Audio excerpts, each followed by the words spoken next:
좋은 숙면을 통해 몸을 잘 쉬어주지 않으면 몸 건강에 치명적인 영향을 줄 수 있습니다. 수면의 질만 개선되어도 많은 것들이 해결될 수 있다는 뜻이기도 합니다. 그렇다면 수면의 질을 어떻게 개선해야 될까요?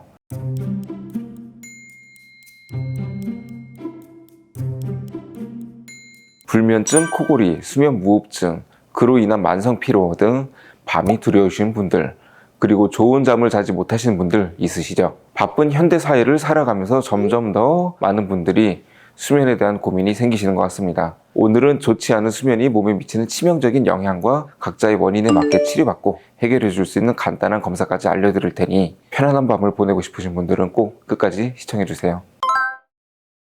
건강을 말할 때 왜 수면을 이야기할까요? 우리 인생의 약 3분의 1을 잠으로 보낼 만큼 잠은 생활에서 중요한 부분을 차지합니다. 수면 적정 시간 7시간 정도를 꼭 지켜주시는 것도 중요하지만 그보다 더 중요한 것은 바로 수면의 질입니다. 잠을 어떻게 잤는지에 따라서 하루의 컨디션이 결정되는데요. 아무리 오래 자도 피곤한 경우 있으시죠? 수면의 양은 많지만 수면의 질이 좋지 않았기 때문에 생기는 피로감입니다. 잠은 기억력의 문제부터 면역체계까지 우리 몸에 다양하게 영향을 미칩니다. 좋은 숙면을 통해 몸을 잘 쉬어주지 않으면 장기적으로 봤을 때 몸 건강에 치명적인 영향을 줄 수 있습니다. 가장 가깝게는 집중력 저하, 스트레스 증가부터 정서적인 불안까지 전반적인 인지 기능을 저하시킬 수 있고 더 나아가서는 뇌혈관 질환과 심혈관 질환 등 다양한 합병증이 생길 가능성이 올라가게 됩니다. 다르게 말하자면 수면의 질만 개선되어도 일상생활에서 그리고 장기적인 몸 관리 측면에서 많은 것들이 해결될 수 있다는 뜻이기도 합니다.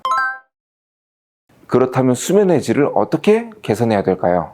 수면의 질이 좋지 못한 원인은 자는 동안 어떤 일이 일어나는지를 보면 알 수 있습니다. 자주 깨는 현상 또는 심한 코골이 등 원인을 명확하게 알아야 효과적인 치료가 가능한데 사실 내가 자는 모습을 스스로 알고 파악하기라는 건 쉽지 않죠. 이 모든 것을 한 방에 파악하고 알맞는 치료까지 찾을 수 있는 검사가 있는데요.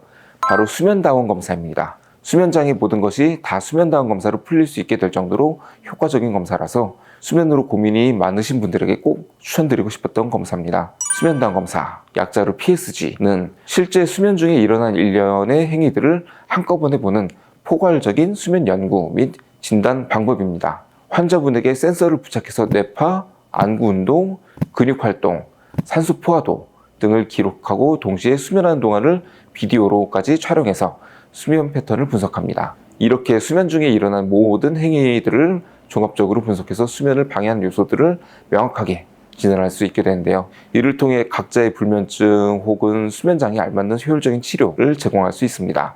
예를 들어 잠을 잘 못 잔다는 것도 여러 가지 원인이 있습니다. 잠을 잘 못 잔다고 하시는 분이 한 분 있었는데 알고 보니까 수면 무호흡이 심해서 얕게 자다가 점점 깊게 잠들라 치면 숨을 못 쉬어서 계속 깨는 분이 있었습니다. 이 경우 불면증으로 수면제를 주면 오히려 악영향이기 때문에 수면제는 금기고 무호흡증을 치료해 주는 것이 맞습니다. 하지불안증은 불면증, 수면 무호흡, 이갈이, 자다가 움직인다, 자다가 소리를 낸다, 꿈을 많이 꾼다, 자도 피곤하다 등등 수면에 관련된 것은 수면다원 검사를 해보는 것이 도움이 됩니다. 말 그대로 수면을 검사하기 때문에 하루 자는 검사입니다. 먼저 오후 한 8, 9시 정도 수면다원 검사 병원에 오셔서 안내를 받게 됩니다. 이후 여러 감지 센서들을 몸에 부착하고 하룻밤을 검사실에서 마련된 침실에서 보내시게 됩니다. 보통은 오전 6시까지 검사합니다. 수면 패턴이 많이 달랐던 분이라고 한다면 환자가 원하는 시간으로 어느 정도 맞춰드립니다.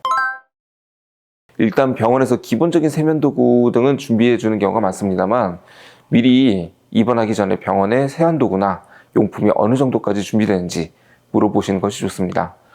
밤에 먹고 자야 되는 약이 있다거나 한다면 수면다원 검사 예약 전에 미리 의사랑 어떤 약이 있다라고 상담해 두시는 것이 좋습니다. 약에 따라서는 수면 패턴과 수면 주기에 영향이 가는 약물도 있어서 최대는 일주일까지 약을 끊어야 되는 경우도 있습니다. 또한 수면다원 검사 날 당일은 술, 커피 등 수면에 영향을 줄 만한 것은 섭취하지 않도록 합니다. 굳이 과식을 할 필요도 없겠죠.